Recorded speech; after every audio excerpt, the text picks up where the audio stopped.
This program was first broadcast on Canterbury's access media station, Plains FM, and was made with the assistance of New Zealand On Air. It's time for Emergence News on Plains FM 96.9, citizen-made radio.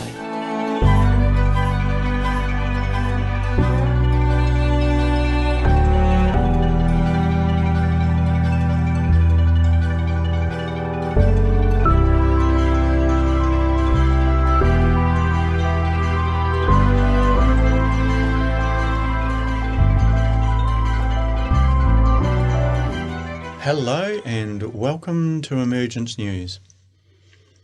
Today we're going to discuss a wide range of topics, but with the basis being Universal Declaration of Human Rights under the theme of as it is and as it could be. And we're going to look at it through the lens of Maitreya's teachings and also some of the things that Benjamin Creme and some of the ideas that he's talked about. But before we get into that, let's talk about who we are. We're a global network of co-workers involved in introducing to humanity the story of the avatar for this age and his emergence into the affairs of everyday humanity. His name is Maitreya, and he is the Lord of Love. So that's Ray 2. Peter, why is this ray so important to humanity? Well, our whole solar system is ray 2, actually, and any of the other rays are actually sub-rays of the ray 2, which is the major one for the solar system. So you might say the Lord of the World, Sanat Kumara, is ray 2. The Christ Maitreya is ray 2 as well. Ray 2 being love and wisdom. Wisdom, yes, this is right. Okay, so it is important, and he is the master of love. Okay, Shafia, nice to have you in the studio as well. Thank you. As I plough through my intro. Okay, let's have a little bit of a check-up about this Universal Declaration of Human Rights. I'm going to kick it off with, I wikied it. I went to Wikipedia, and at my age, that is a major coup for me to leap into technology. I've even got it on my phone. That's how cool I am. Okay. Universal Declaration of Human Rights is an international document adopted by the United Nations General Assembly that enshrines the rights and freedoms of all human beings. It was accepted by the General Assembly as Resolution 217 in December 1948 in Paris, France. There was only 58 members of the United Nations at that time. I'm guessing planet Earth's growing some more countries, or we've got 195 now. How did we start with 150, with what, just only 58? I don't know. Anyway, 48 voted in favour, none against, 8 abstained, and we won't talk about who they were, and 2 did not vote. We won't go there either. Okay, so we talk about this Universal Declaration of Human Rights. It's a foundational text in the history of human and civil rights, and it consists of 30 articles detailing an individual's basic rights and fundamental freedoms, affirming their universal character as inherent, inalienable, and applicable to all human beings. One of the nice little things that it talks about is it commits nations to recognise all humans as being born free and equal in dignity and rights, regardless of nationality, place of residence, gender, national or ethnic origin, colour, religion, language, or any other status. And isn't this so topical now here in our brave little country, floating in that large southern ocean? So anyway, that's kind of where we're starting with, and I know that Shafir and Peter are going to follow up with a few ideas around that. But I delved into Maitreya and Benjamin Creme again. And the common theme that comes out from their story is that the links between all human endeavour as spiritual endeavour. So as we treat each other individually or on a national global level, that is an expression of our spiritual life. It is an expression firstly of our point of evolution, and we've talked about how that affects us. And secondly, as our race structure. So our point of evolution and our race structure and define how we can operate as souls in incarnation. Cream goes on to talk about our political, economic and social expressions on this planet must have as their basis the spiritual life. His key phrase is right relationship. And I've kind of made some notes here. Number 1, with ourselves as souls in incarnation. Number 2, as individuals relating to others. 3, as peoples relating to each other, so on a national global scale. 4, also as humanity relating to the planetary life. So at the basis of all of those relationships, this idea of right relationship sits the spiritual life. The Universal Declaration of Human Rights is a starting point for those relationships. It recognises all human life as equally valid, as one, as we are one. So, Shafia, how's that working out for humanity at the moment on dear old planet Earth? Well, it was the year of my birth that it actually happened. And 1948. Two amazing things happened. 73 years ago, and gosh, we're so far from it that you wonder. But we've still got you. Still got me, yeah. The Universal Declaration of Human Rights are in a shoebox somewhere, but we've still got you, Shafia. And was it Marshall that brought in the Marshall Plan that actually introduced it into United Nations? I see his name there. He was one of the major senators. I think he was Foreign Secretary or something. Right. Yes. Yeah. And he did such a great job with the Marshall Plan. Yes, which got Europe going again, didn't it? Yes. Yeah. So, Definitely. Shafia, what have you got for us? A little snapshot, please. So I'm just looking basically more at the Article 25, which is about the right to food, housing, education and healthcare. Which are Maitreya's Priorities. Thank you very much. Peter, I don't think you can stand in the shadow of this No, woman, it's but have a go anyway. very difficult one to follow, but I will do my best to do that. But yes, I've just had a look at Maitreya's Mission Volume 3 and taken some of Maitreya's thoughts and Benjamin Krem's thoughts out of that as well. Well, you and I are going to be on the same page because I went through there today as well. Great. Okay, thanks very much, guys. We'll take a little moment and come back.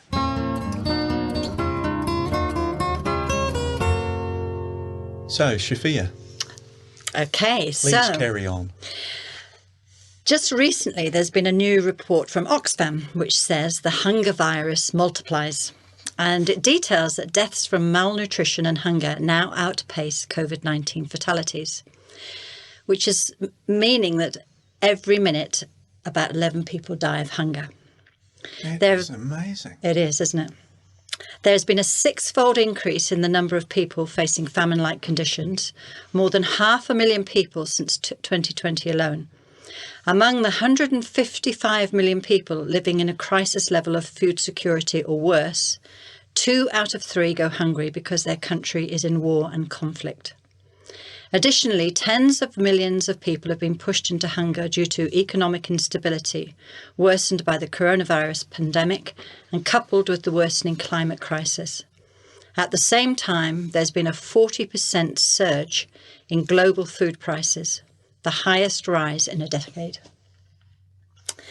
So we've often talked about Maitreya's number one priority is to share and save the world. And we've reported this many times before and will continue to do so, no doubt, until we transition off this planet or until Maitreya is finally walking openly among us and asking us to act on this priority himself. He has asked how we can stand by and watch our brothers and sisters die through the lack of food when there is plenty in the world to feed everyone. He calls it a blasphemy, and if we honestly think about it, we must all carry with us an unease and feeling of shame that such grotesque inhumanity is happening all around us. The choice to ignore the hungry in our world is a political choice, not one forced upon us through lack of food. As you were saying, John, Maitreya says it's all about recognising ourselves as one human family and redistributing our resources according to need. Maitreya suggests that to share the world's resources, we need to take an inventory of what each country has in abundance, keep what we need for ourselves, and share the excess with the world. What will it take before we demand this of our governments and leaders? We can be grateful to the many who work tirelessly to feed those who suffer hunger or food insecurity. Here in Aotearoa, New Zealand, we are a microcosm of what is happening on a global scale. We have many charities who collect and distribute food parcels, and they are saying it's rising every month, every week. We are seeing food donation facilities in most of our supermarkets, recognising that people do need to donate to them. Community gardens and food forests are springing up everywhere. Community pantries can be seen in many suburbs. The idea of the commons is taking roots, common land and resources available for all. This is coming from the grassroots, ordinary people prepared to organise, act and serve their communities. In the past, as a single mum raising a family on my own and an ex-husband who refused to pay any child support, I've been in a position where I've had to ask for help to buy food for my family. It's a horrible, debilitating feeling. When people are in survival mode, they are unable to positively contribute to society. As souls in incarnation, we are all children of a creator God. It is in our nature to be creative and to contribute.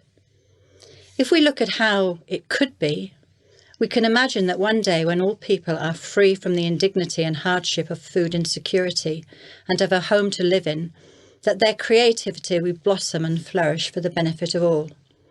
Instead of being labelled beneficiaries, we will live in a world where we are all benefactors, contributing our unique gifts for all to share and enjoy. And Benjamin Crim reminds us that redistribution plans are already in place, ready to go when the governments of the world give the go-ahead. I suspect this will not happen unless we, the people, demand it. We live in a planet of plenty. We do. It's not a resource issue, it is a will issue. It is. We refuse to share. Yeah.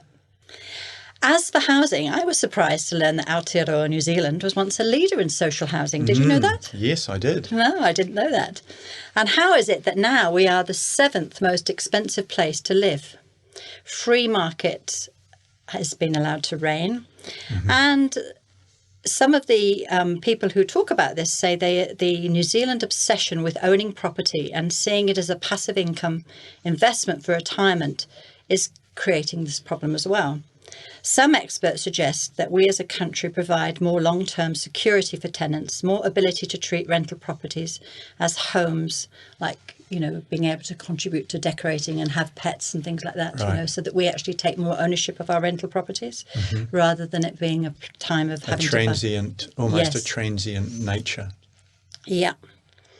And I was looking a little bit into what is being done around the world and in social housing, and unlocking land in the right location is one of the most important things, because the major price of housing is land, and we need land that's buildable on. And so I guess we need to go to the councils and demand that they actually give some over, or to the governments or wherever. And start having some intelligence about where we're allowing people to build and where we're not. Yeah. So we're still building on farmland. Yes. Yeah, some of it very city. productive stuff in Auckland, and they're talking about turning it into houses. I mean, this just seems daft to me. Well, Yes. we're doing it here too, where some of our close to the city farmland is being sold off for, residential housing.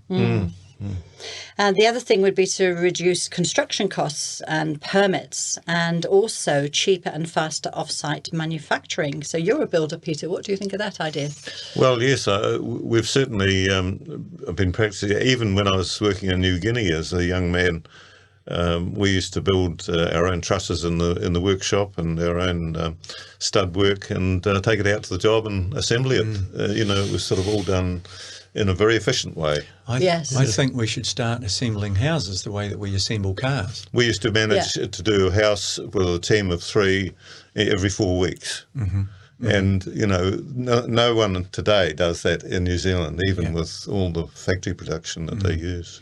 So you need to be able to go to a housing factory and customise to a degree what you need and have it made in the factory. Yes. So we're not concerned about weather issues, and the wiring's all done and the windows are put in. It arrives at your section on the back of a truck, and it's banged up in in a matter of days. And in Britain, they did this, after the war with prefabs, That's right. and they lasted for about 30 years, It was it was a very good transitional housing until, Yes, well, I mean, it doesn't need to be fancy housing. It just needs to be basic housing to get people in to start with, and then they can gradually buy something better or move up the ladder a wee bit, or, Yes. There's all sorts of scope for improving your property. But. And I guess, one of the things we're not good at here is warm and dry. No.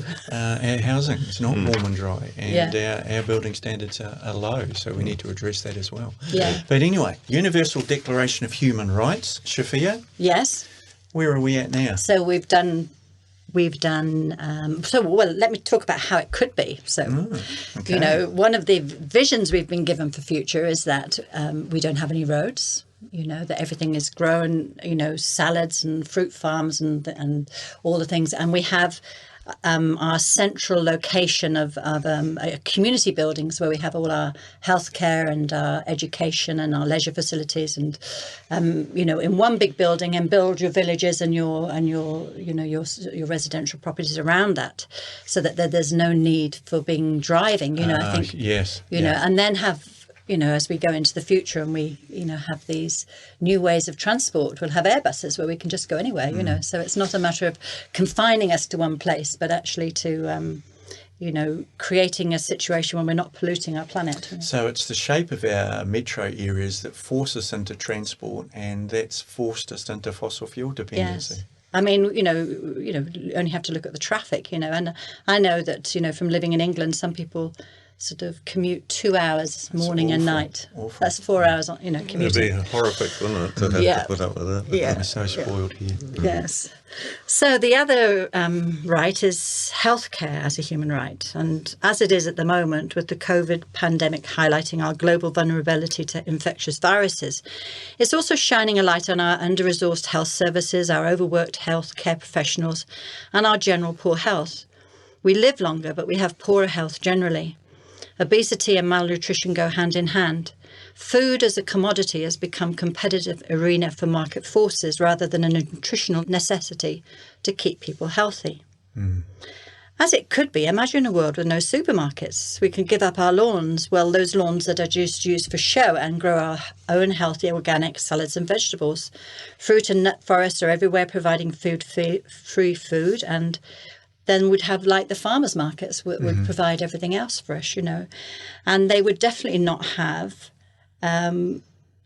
all those packaged stuffs that are, and processed foods that are there that are really just keeping us in bad health, So we would get all our nutrition from our food, and we wouldn't have to spend a fortune on vitamins and minerals, and the planet wouldn't have to deal with all the excess packaging that we do. I mean, we're living quite a crazy life, really, when you start to really think about it, It only suits commercial endeavour, doesn't it? Yes, it does, yeah.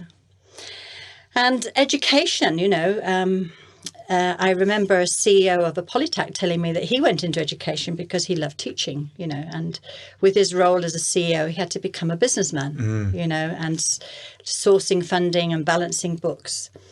And recently there was I read a story of an American professor who was sacked after giving a lecture on the apartheid policy of Israel, And so many institutions are financed by special interests, and money means power to influence minds of the young.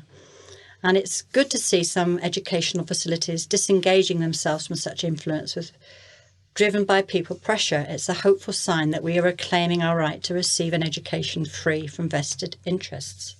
As it could be, imagine a world where education is based around the mystery of who we are and what is our purpose for our incarnation on earth. The wonders of the world could be explored. Travel would be part of our education. Freedom of thought and expression encouraged and received in a compassionate and caring environment. And somewhere where we would learn the life skills needed to live full and happy lives on this challenging but wonderful planet. There's so much potential out there, isn't there? I can imagine the children of the future looking back at us at this time and wondering what kind of insanity we were suffering from that allowed such abuses to our world and all its creation. I was recently telling my granddaughter about how I got beaten with a stick when I was her age for some misdemeanour. As someone who's never been smacked, her look of total shock was real, and she said, You mean they actually hit you? And I could imagine the children of the future saying, you mean they actually allowed this to happen and didn't do anything to stop it? Hopefully, history will show that we did do something about it. And this was the time when we finally took back the initiative and demanded that our rights as human beings were enshrined in the laws of the land and in the hearts of all people. Thank you, Shafia. And you've covered off Maitreya's 4 basic necessities. Yes. And they match quite nicely with the declaration of the Article 25, yes. The Article 25. So thank you very much for that. We'll take a break and come back to Peter. This is the Emergence News on Plains FM. For more information, go to shareinternational.org. Peter, thank you for waiting so long. Looking at me. While Shafia and I had a nice little chat. Back to you, buddy. What do you got? Thank you. The United Nations will become strong again. The days of rich, powerful people controlling the United Nations are numbered, said the Lord Maitreya.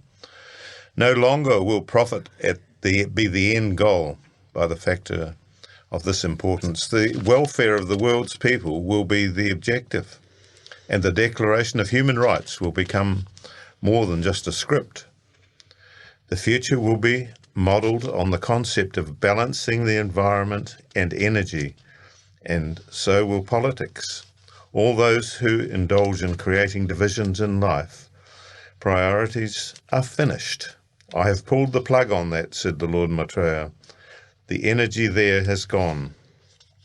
So this is an interesting concept that Maitreya is sort of talking about, this the energy that's creating the problems at the moment will be actually withdrawn. And soon the media will be open and reflect the corruption and chaos of the politics and the judiciary. The judiciary cannot be independent of the Constitution. It must be part of it, properly accountable. And Maitreya's perspective on every facet of human endeavour, he says he uses no coercion, but relies on common sense and his spiritual knowledge. Well, I think that's so true from what we've seen in his questions and answers and writings and that sort of thing. There's no pressure to do what he says, but he says that we will do these things because we can see the sense in them. With common sense. So that veil of illusion that all Eastern philosophy talks about is being lifted.